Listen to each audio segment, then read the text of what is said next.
Have you ever been so tired that your bones felt hollow? That kind of weariness that lives deep inside you like it's been passed down through generations? That was Evelyn Monroe at 9:13 p.m., standing under a flickering street lamp outside a suburban pharmacy in Savannah, Georgia. 58 years old, a nurse for over 3 decades. The kind of woman who's held dying hands through pandemics, soothed screaming children after car wrecks, and worked triple shifts when others walked away. Evelyn wasn't looking for trouble. She just wanted her blood pressure meds. Her shift had ended an hour ago. 12 hours on her feet, her back stiff, her legs aching, but her spirit steady. That was Evelyn. Steady. A woman who moved through the world with quiet dignity, even when it didn't return the favor. The parking lot was almost empty, the Georgia air thick with leftover heat. She parked her rusted blue sedan beneath the only working light. One bulb buzzed above her like it was trying to stay awake too. Evelyn grabbed her purse, straightened her shoulders, and walked toward the glass doors. Inside, the pharmacy was still open, but barely. A bored teenage clerk scrolled on his phone behind the counter. No music, just the low hum of fluorescent lights and the soft ding of her shoes on linoleum. "Evenin'," she said gently, sliding over her ID and prescription slip. The kid barely looked up. "What's your birthday?" he mumbled. "The 14th of January, 1967, she replied calmly, folding her hands. He squinted at the screen, typed something, then frowned. His brows knit together, and he tapped again. Evelyn could tell he was confused. Not angry, not suspicious. Just a teenager out of his depth. He leaned over and whispered something to the store manager, a white woman in her mid-40s with a tight bun and tighter lips. Her name tag read Miss C. Warren, but her expression said problem detector. That was the first shift in the air. Evelyn had been black in America long enough to know when the room changes. The way glances become stares. The way voices lower, like something bad is about to be decided. She saw it in the way Miss Warren stiffened, the way her eyes scanned Evelyn like a barcode. The manager walked over, overly polite. "I'm sorry, ma'am," she said, the sweetness in her voice brittle like sugar glass. "There seems to be an issue with the prescription. The account information doesn't match." Evelyn blinked, caught off guard. "That's odd," she said calmly. "I've been picking this up here for years. Everything's on file." "Yes. Well, there may have been an insurance error." "Then check it again," Evelyn said, still polite but firmer now. "My name, my ID, my coverage, it's all current." Miss Warren hesitated. "I'm going to have to ask you to wait here." Evelyn's eyes narrowed slightly. "Wait for what?" The manager took a step back. "We've contacted local authorities. Just a protocol thing. I'm sure it's nothing." And there it was. The cold spike of ah. The moment you realize someone doesn't see you as a person anymore but a threat. Evelyn didn't move, didn't panic, didn't shout. She'd been here before, not in this exact store, not on this exact night, but in the same cycle. Questioned, doubted, devalued. Not for what she did, but for what she looked like. Outside, the faint whine of sirens curled through the summer air. Inside, Evelyn stood still. She could have walked out, could have grabbed her ID and left. But that's what guilty people do in stories like this. And Evelyn wasn't guilty. She was tired. And she was done shrinking herself for the comfort of others. The teen clerk looked like he wanted to vanish. He wouldn't meet her eyes. Miss Warren folded her arms like she was waiting for backup. Then the door chimed. 2 officers walked in. White, uniformed, casual in posture, confident in assumption. The taller one led, Officer Greg Stanton Buzzcut, square jaw, sunglasses still perched on his head like it was daytime. Behind him, the younger one hovered a step behind Officer Kyle Trent. Nervous energy around him, the kind that watches and mimics but never speaks first. "That her?" Stanton asked. "That's her," Miss Warren nodded eagerly.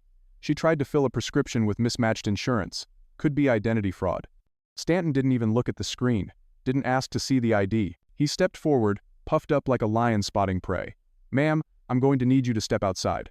Evelyn looked at him, steady, calm, her voice barely above a whisper, but clear as glass.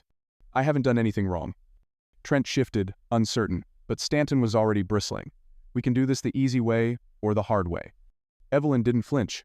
"I have my ID. I have my insurance. You haven't asked for either." People in the store had started to stare. One man quietly raised his phone. A mother pulled her child closer. Evelyn felt it rising in her chest, that familiar heat, not of fear, but of fury wrapped in restraint. "I have every right to be here," she said, holding out her documents. Stanton barely glanced at them. "Step outside," he snapped. And when she didn't, not right away because she had the nerve to stand her ground, he grabbed her wrist. Gasps echoed. The teen clerk actually gasped. Evelyn didn't resist. She let them cuff her. Let the cold metal bite into her wrists. Let the stares burn her back like coals. But she didn't bow her head. She didn't beg. Instead, as Stanton shoved her toward the door, she turned to face him, face to face. Evelyn said with ice in her voice. "You're making the biggest mistake of your life." And somewhere, in a federal office hundreds of miles away, a man's phone buzzed on his nightstand. He read the message once, then again. His name was Raymond Monroe, retired FBI, Gloria's father. And what had just started as an ordinary arrest was about to set fire to the whole damn forest. The patrol car ride to the precinct was suffocating. Not because of the Georgia heat, though it still clung to the air like wet cotton, but because of the silence. Not the peaceful kind, the other kind. The kind that presses on your chest and makes you forget how to breathe. Evelyn Monroe sat stiffly in the back seat, her hands cuffed behind her, her pulse pounding in her ears. Officer Stanton and Officer Trent sat in the front, talking like she wasn't even there. Like she was just another problem in the trunk, a paper to file. Another black body in the system. "You see her face?" Stanton chuckled. "That holier-than-thou look, like she's somebody." "Yeah," Trent mumbled. "She didn't even flinch when you cuffed her." Stanton snorted. "They never do, until they realize it's not a game." Evelyn stared out the window. The lights of Savannah streaked past in red and gold. She clenched her jaw so tight her molars ached. She didn't speak. She didn't plead. She just waited. Let them talk. Let them believe this was just another shift. Let them dig their hole deeper. When they arrived at the station, it was worse than she remembered. Not because she'd been here before, but because it looked exactly how she imagined the belly of a broken system. Faded walls, stained tiles, the lingering stench of cheap coffee and colder judgment. No one looked twice as they walked her through. One cop glanced up from his sandwich. Another leaned back in his chair, smirking. No one asked why a 58-year-old woman in scrubs was being brought in cuffs. No one cared. They booked her like they'd done it 1,000 times. Name, Evelyn Monroe. Age, 58. Race, black. That last box, Evelyn thought, was the only one that really mattered to them tonight. Stanton made a show of pushing her forward at the booking desk. "Attempted prescription fraud," he said loudly. "Caught her red-handed." The desk sergeant, a graying man with tired eyes, barely glanced up, just nodded, then motioned for fingerprinting. No one asked for proof. No one asked for her side. Because when you're a black woman in handcuffs, the system doesn't ask questions. It just processes. They took her mugshot. Flash. The camera didn't care that she was innocent. The lens didn't blink when it stripped her dignity away. Then the cell. Cold. Bare. Metal bench. No cushion. No water. No apology. They locked the door behind her with a clang that echoed through the corridor like a verdict.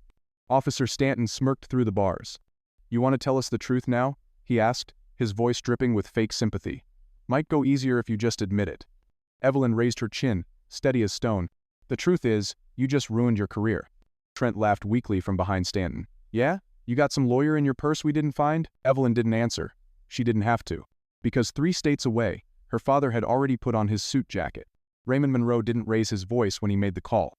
He didn't need to. "Patch me through to DOJ Civil Rights Division," he told the agent at the desk. "Tell them it's urgent, and tell them it's me." By the time the call ended, a small task force had already been activated. Walter hadn't said much. Just 4 chilling words. "They arrested my daughter." In the precinct, the temperature was shifting. First slowly, like the first wind before a hurricane, then faster. The internal phone started ringing. One, then another, then another. The desk sergeant picked up, his face paling as he nodded silently, glancing toward Evelyn's cell. Stanton swaggered back down the hallway, still clinging to his confidence like armor that was beginning to crack. "How you holding up, Grandma?" he said, tapping the bars with a knuckle. Evelyn stared back at him. Calm, patient. The kind of patience you only earn through decades of watching the world try to break you and failing. She didn't speak. That made him nervous. "You know, we could have let this go," he added. "Just a warning. But now you're looking at real charges." His voice was still loud, but his eyes kept flicking to the front desk. Something was happening. He could feel it, even if he didn't understand it yet. And then, boom. The front doors swung open like a scene from a different movie. The kind where they aren't the ones in control anymore. 2 federal agents in suits entered, their presence sharp and immediate like a scalpel in a wound. Behind them walked Raymond Monroe. Straight-backed, silver-haired, eyes that didn't miss a thing. He didn't yell. He didn't storm. He just stood there, scanning the room like a general on a battlefield. And every officer suddenly remembered who he was. The agent who once led federal crackdowns on police corruption in New York. The man who had dismantled entire precincts with nothing but a file and the truth. The man who now stood in their hallway. For his daughter. "I want that cell opened," Raymond said to the desk sergeant. The sergeant hesitated. "Siru protocol." "Do I need to get the Attorney General on speakerphone?" Raymond asked, his voice calm like a loaded gun. The keys appeared in less than 10 seconds. Evelyn's door creaked open, slowly.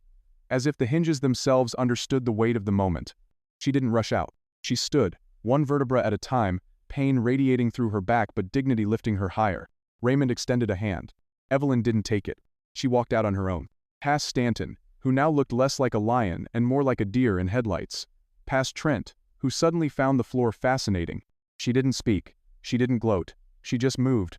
Like someone who had been underestimated for the last time. Outside, the air was still heavy but different. It smelled like change. Like something ancient had cracked just a little. As Raymond walked beside her, he didn't say much. He didn't need to. Because the storm had already begun. And it wasn't stopping here.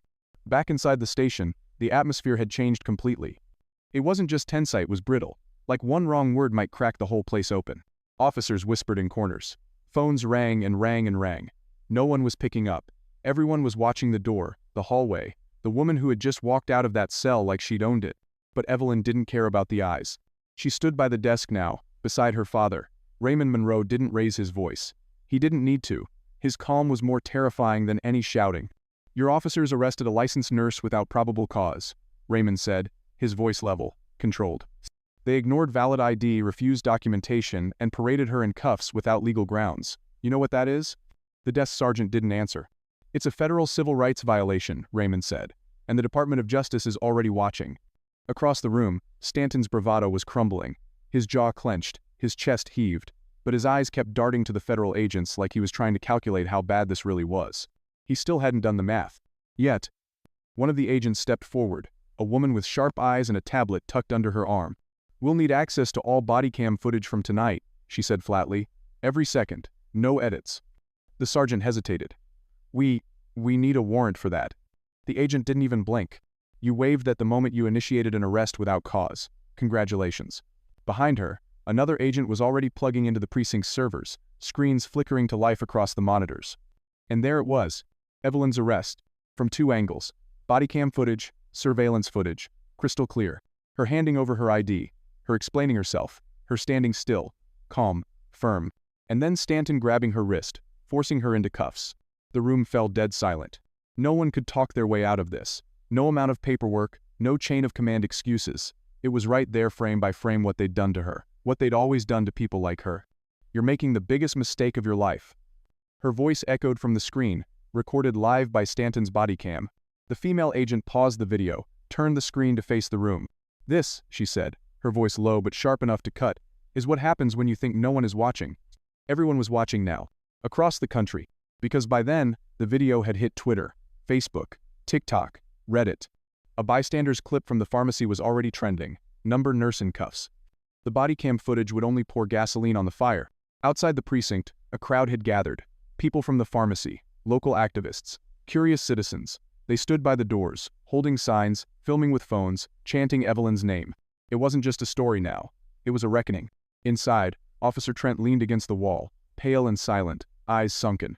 Officer Stanton stood stiff, his fists clenched so tight his knuckles went white. He tried, one last time, to speak. "This is getting blown way out of proportion," he muttered. She resisted. She made it complicated. Nobody believed him. Not even Trent. Especially not Evelyn. She turned to face them, finally, her eyes steady, her voice low but firm. "You didn't arrest me because of paperwork," she said. "You arrested me because of who you thought I was, and who you thought would come for me." She took a step forward. "You thought I was alone." Stanton opened his mouth again, but the female agent cut him off. "Rick Stanton," she said clearly, "you are hereby suspended pending a federal investigation into misconduct, unlawful arrest, and civil rights violations." Another agent stepped up, holding a sealed envelope. Trent received one too. The look on his face wasn't anger, it was relief. Like someone had finally said out loud what he'd been afraid to admit, that this wasn't just wrong, it was sick. Stanton still didn't move, still tried to act unbothered. Then Raymond stepped forward. "You know," he said quietly, "I helped write the protocol for DOJ investigations like this."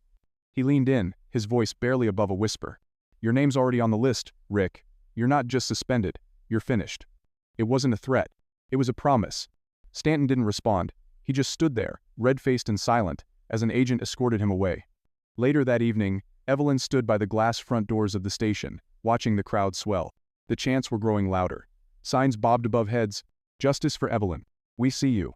One arrest too far." She didn't feel like a symbol. She felt like a woman who'd been humiliated, then forced to fight for the right to not be erased. Raymond joined her at the door. "You don't have to talk to them," he said softly. "You don't owe anyone anything." But Evelyn shook her head. "I'm not here for them," she said. "I'm here for everyone who never got to walk out of that cell." Then she stepped outside. And the crowd roared. People reached out just to touch her shoulder, not because she was famous, but because she was familiar. They saw their aunt, their neighbor, their mother in her. She didn't give a speech, didn't lift her fists or call for revolution. She just stood there, tall, unbroken.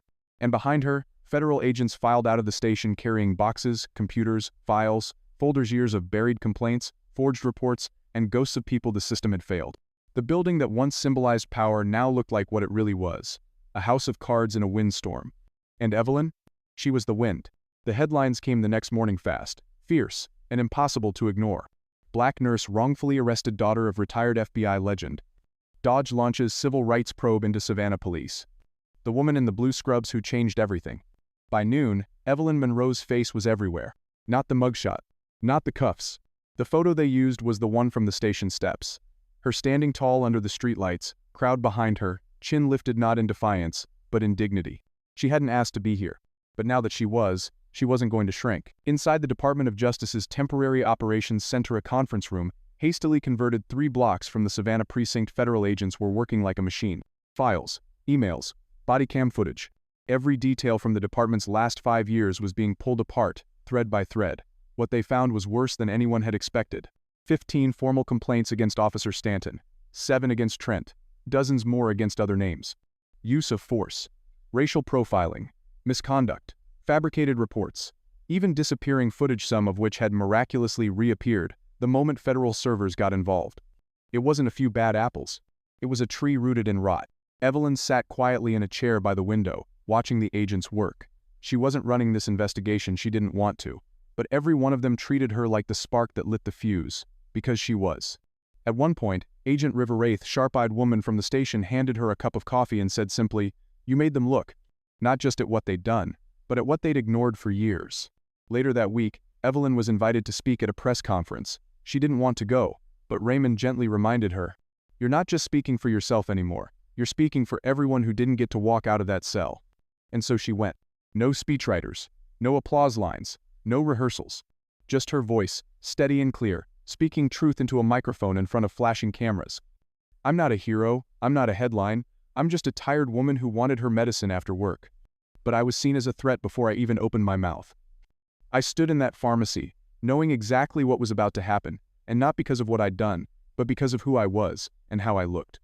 This story isn't just mine, it's bigger than me. And it's bigger than one department. It's about every person who's ever been silenced, ignored, dismissed. We don't want revenge. We want to be seen. We want to be heard. And above all, we want to be safe." When she stepped back from the podium, the crowd was silent. Not because they weren't moved, but because the truth had landed like thunder. In the weeks that followed, change came. Slowly at first, then all at once. The Savannah Police Department placed 6 officers on administrative leave. The chief of police resigned. A new oversight board was formed. Civil rights advocates were brought in to retrain every department employee. But Evelyn didn't measure change by press releases. She measured it by the people who showed up. The woman who wrote to her from Chicago, "They did this to my brother. He didn't survive it, but you made them listen." The young EMT who hugged her outside a grocery store, "I wore my hair natural today for the first time in uniform, because of you." The high school student who emailed her after watching the body cam footage, "They told me to stop talking back. You taught me that sometimes silence isn't strength, it's surrender." One evening, Evelyn sat on the back porch of her modest house, while Raymond tended to the stubborn tomato plants he never quite figured out. "I never wanted this," she said softly. "I know," he replied, "but you handled it like someone who deserved it." She looked up at him. "You think it mattered?" He smiled, not big, not flashy, just a proud, quiet curl at the corners of his mouth. "It mattered enough that the people who hurt you won't ever wear a badge again. That matters." She nodded, then added, "It's not enough." "No," he agreed, "but it's a start." The class action lawsuit came next. Not just Evelyn. Dozens of plaintiffs. People who had been profiled, shoved, silenced. Their stories were raw, messy, but real. And together, they painted a picture that no one could ignore anymore. The city settled out of court. Millions in damages. Sweeping reforms. Federal oversight for 5 years. It wasn't perfect, but it was something. And in a system that had taught people like Evelyn that something was too much to ask for, this was everything. On the 6-month anniversary of the arrest, a mural was painted across the side of a downtown building. It wasn't a picture of Evelyn in cuffs.